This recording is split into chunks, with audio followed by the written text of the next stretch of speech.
If you're cruising out of Tampa and wondering what to do before or after your cruise, today we're sharing an adventure that didn't go exactly as planned.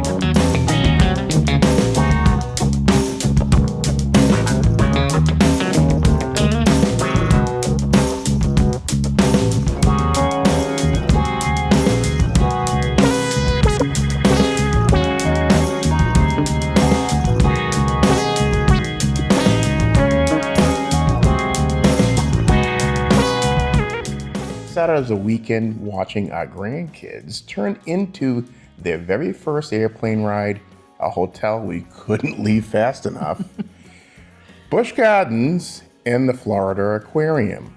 Surprising discovery that ended up becoming highlight of our trip.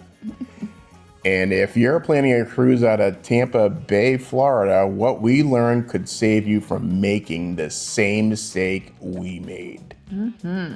What brought us here to doing this was that we were watching one of our daughter's two sons, which are our two grandsons. Yes. Now, normally we would be heading right to our lake house, and which they love it there because there's campfires, movie nights, swimming. There's so much to do, and they just love being in the woods. It's very adventurous there. So when we decided to change the plan, we weren't entirely sure how they'd react. Instead of heading north to our cabin, we headed to the airport. And for their very first airplane ride, they were excited. And their very first trip to Tampa Bay was just a cherry on top. Watching a 3-year-old and a 5-year-old experience an airport for the very first time, it was so exciting. I know. I mean, the escalators. Yes, we had to. I'm like, let's take an elevator. Wasn't so sure how they do it on the escalators with their suitcases. No. Oh, they love the airplanes, the boarding gate, even just watching the aircraft take off.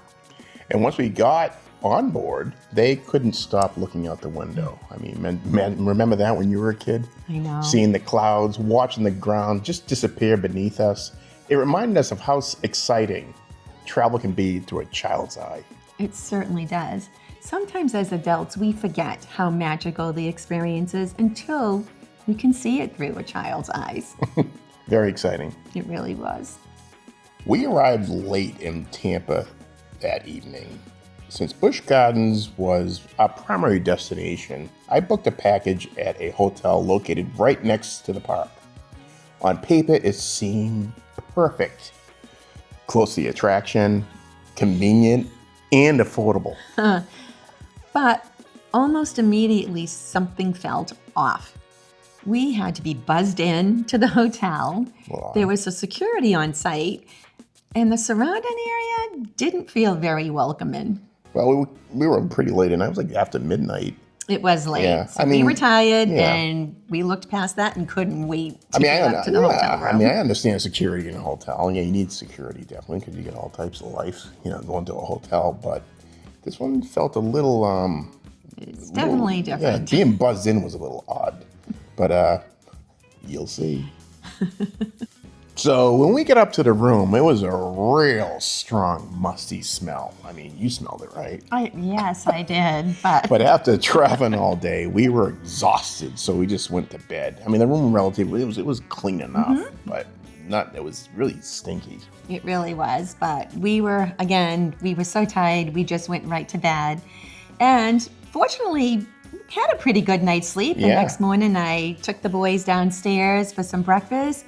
And while she was downstairs for breakfast, I got up and I opened the blinds. I look outside, and I'm like, wow, there's people like hanging around like they didn't go to bed the previous night. And there's like motels, and the area looked real shady. Yeah, it was just really a shady area. So we kind of figured out why there was security and you had to be buzzed in, which I guess I'm thankful for now.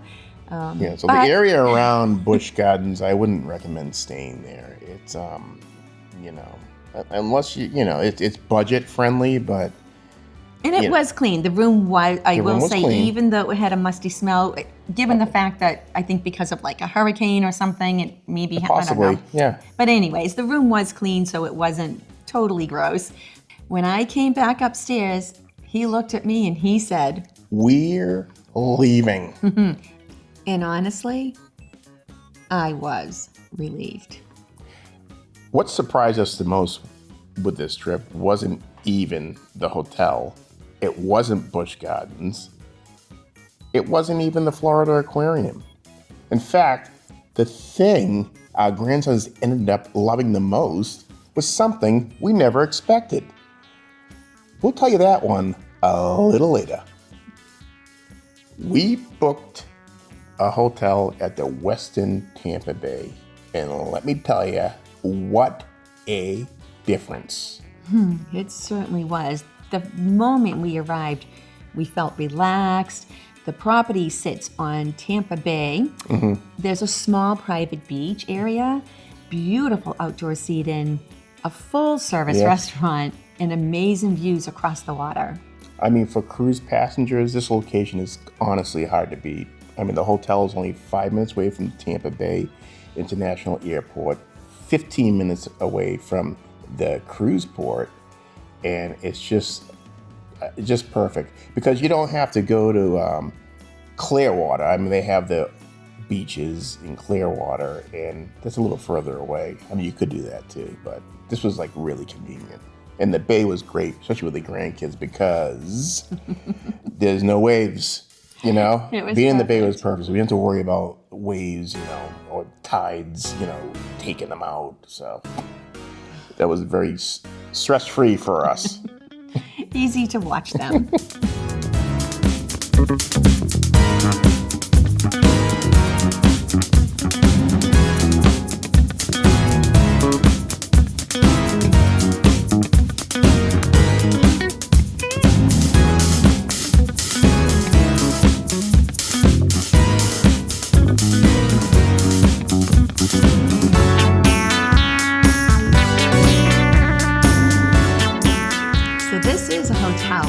I would highly recommend for a pre or post cruise.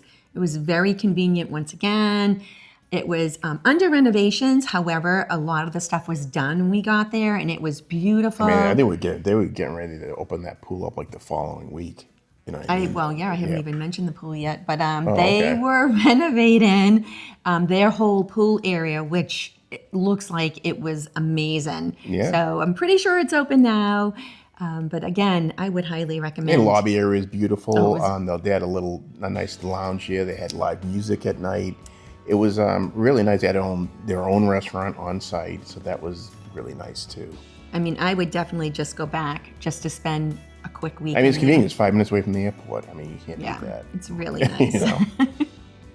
So after checking into the Westin Tampa Bay, and made our way over to Busch Gardens.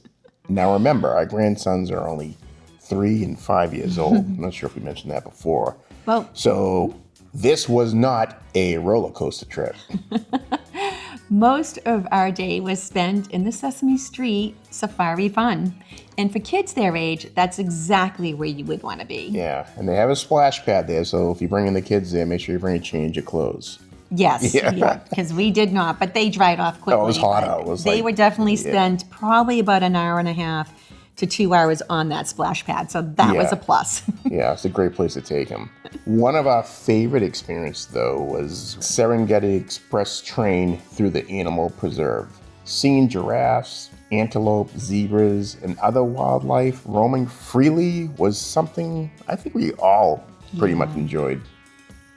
The boys really enjoyed it for sure. Yeah. One thing families should know is because of the boys' ages, they weren't eligible for many of the close-up animal encounters offered at Busch Gardens.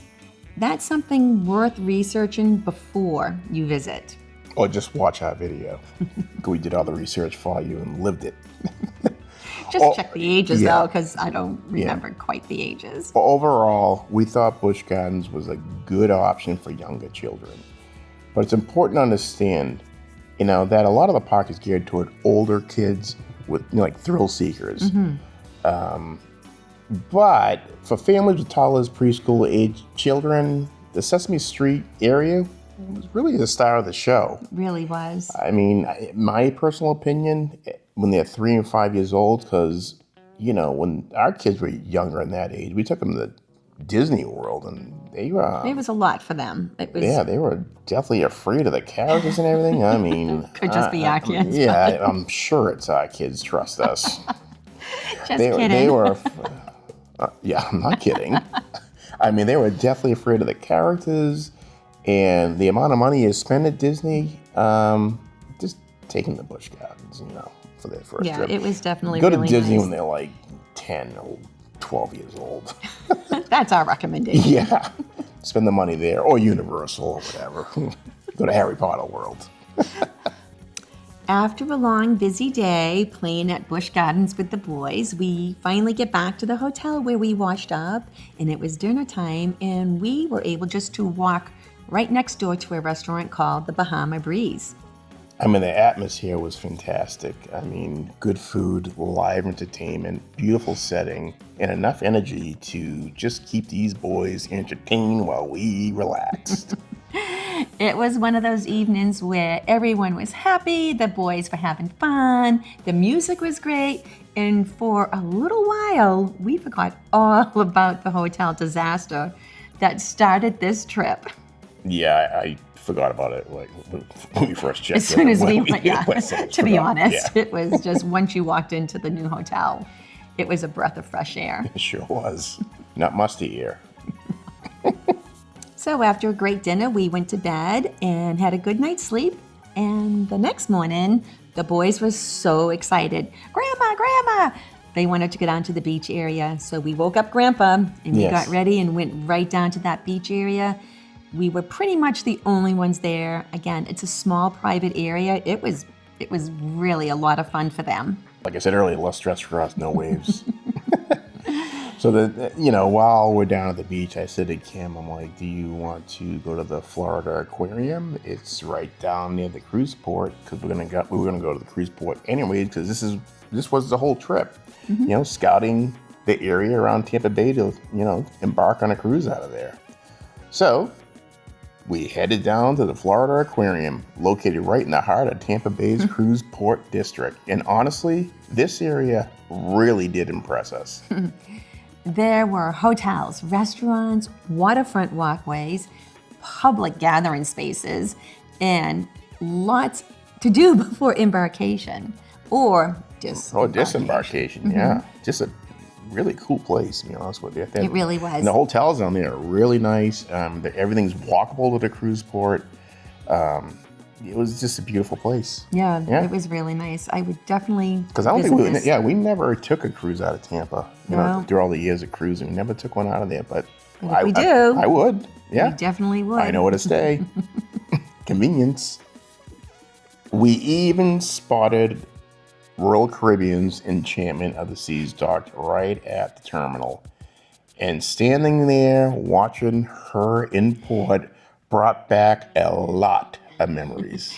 It sure did. Years ago, when our own children were young, we spent many family vacations sailing with Royal Caribbean. Back then, it was all about creating memories together. Family dinners, pool days, exploring new ports, and watching our kids experience the excitement of travel for the first time. It's priceless, right? Standing there with our grandsons brought all of this rushing back. It reminded us how quickly time passes. 1 minute you're watching your children run around the cruise ship, and before you know it, you're introducing your grandchildren to travel. It's crazy. Crazy. It's just crazy. And in a way, that's really what this trip was about. Creating those same kind of memories all over again for just a new generation. It also reinforced why we think Tampa is such an attractive cruise port. I mean, you have attractions like Busch Gardens, the Florida Aquarium, great waterfront restaurants, beautiful hotels, and plenty of things to do before your cruise. It's kind of like a port city where extending your vacation by a few days actually makes sense. or when you come back. So, definitely. For sure. After going down memory lane there for a bit, we went over to the aquarium and just enjoyed walking through there. We saw sharks, sea turtles, stingrays, colorful reef exhibits, and plenty of marine life for the younger children to enjoy. Yeah, I mean, the Florida Aquarium they have a freshwater side and a saltwater side. So, you're down in Florida, so that freshwater side, there's a lot of species in there that it was very interesting. It really was. And the boys actually got to touch the top of a jellyfish. So that was pretty cool. Yeah, that's the only interaction they were able to do, but that was cool. Yeah. That's because of, again, their ages. Just like with Busch Gardens, you're only able to, the 3 and a 5-year-old are only able to do so much with interaction with some of the species. Yeah, they couldn't like immerse themselves into close encounters with different like penguins. Penguins, or yeah. like that. But to be honest with you, I think we felt like the Florida Aquarium was a little overpriced for what was offered. To be honest with you, it was almost like the same price as something. I don't know. I didn't. We just felt that way. Yeah, we just felt it was a little, especially with the boys didn't get to interact. Yeah, it was like with different animals, and they did have this really big play area, which they did enjoy. It was a hot day, and thankfully they had a big giant fan that was blowing out but water. The reason why they had this big play area, which was right next to the cruise ship, I mean the cruise ship was right there. It was actually pretty awesome. But why they had it, because they got rid of their splash pad. Because they used to have a huge splash pad there, and they still advertise they have the splash pad, but it's not there. We were like, where's the splash pad? Because this time we came prepared. We bought extra, clothes for the boys, and everything. But they said they got destroyed in a hurricane. So keep an eye out for that. I'm not sure if they're renovating it or not. I'm not sure, but yeah, it didn't say that anywhere on the website. No, so there's no splash pad there. Just so you know, for the record. So the area around the aquarium may have actually impressed us more than the aquarium itself. There are plenty of restaurants nearby, waterfront views, cruise ships coming and going, and lots of places where cruise passengers could easily spend a relaxing afternoon before embarkation. After spending a full day down there at the aquarium, the port area, we were heading back to the hotel. We headed back to the hotel, and those kids, the first thing they want to do is head down to that beach. Earlier I mentioned the thing the boys loved the most about the entire trip. Surprisingly, it wasn't Busch Gardens, and it wasn't even Florida Aquarium. It was this little beach at the Westin Tampa Bay. Well, we could have saved a lot of money. Jesus. They could have honestly just spent all day there. We were there in the morning and we came back in the afternoon, and it was just so much fun. Like, we stayed out there pretty much until sunset. Yeah, after all the planning, all the flying, all the excitement of Busch Gardens, the Florida Aquarium, the thing they want to do the most is play in the sand, splash in the water. That's it. Well, this is sometimes where kids remind us the simplest things or experience become the most memorable. And honestly, I think that little beach ended up being the highlight of the entire trip. Definitely. For sure. So, would we recommend Tampa Bay as a pre-cruise destination? Absolutely. Would we stay at the first hotel again? Absolutely not. But will we stay at the Westin Tampa Bay again? Without hesitation. Would we recommend Busch Gardens? Yes, especially to families, young children. Yes. This is great. Just make sure you understand the age restrictions and everything. We went with 3 and 5-year-olds. Yeah. We didn't know. We didn't know. And while the Florida Aquarium, that was enjoyable, we actually found ourselves loving the cruise port district itself. So Yes, the restaurants, the waterfront. I mean, It was just everything. really that area there where we saw families having birthday parties. Oh, yeah. Providing lawn chairs and picnic tables and all the food vendors. It was really a great Well, we port. forgot to mention, like, the food vendors were like, it was like a series of like food trucks. Yes, yes. And they were all in this area, and then they had this big area with artificial grass, turf, and they had picnic tables there, all types of things. Umbrellas, and they also had a big stage, so that indicated to us that there were definitely like a show going on. There was the nightlife there. Yes, so it was really great, and it was right next to the ship, which is pretty cool for us. It was really cool. You'll see in the pictures. And what started as a weekend of babysitting our grandchildren was one of our favorite travel memories. You can't say babysitting because the kids will get upset. Well, we're really not babysitting. We had such a great time with them. It's just always so much fun. In fact, I think it's a little more fun with your grandchildren. Yes. I mean, much more fun than the kids and whatever. The boys experienced their first flight, their first trip to Florida, Tampa Bay, Busch Gardens, the Florida Aquarium, and discovered that a small beach can sometimes be more exciting than anything else. And seeing the enchantment of the seas in port just reminded us of how fortunate we have been to experience travel with our children and now our grandchildren. We call it the Royal Caribbean days. Someday we'll go on a cruise with hopefully all our grandchildren. We have 6 of them. So, and our children, there's certain kids that don't like to cruise. There's certain, when children get older, they get married and they go the different ways and they adopt basically the opinions of their spouses and stuff. So, they don't like to cruise anymore. So it's kind of odd, but they're comparing. If you're planning a cruise from Tampa and looking for ideas before or after you're sailing, we hope this helped. And if you enjoy cruise planning, destination reviews, and finding the best pre and post cruise experiences, make sure you're subscribed to K&R Travel Journeys. I'm Kim. And I'm Rob. And we'll see you on the next adventure. Bye-bye. Toodles.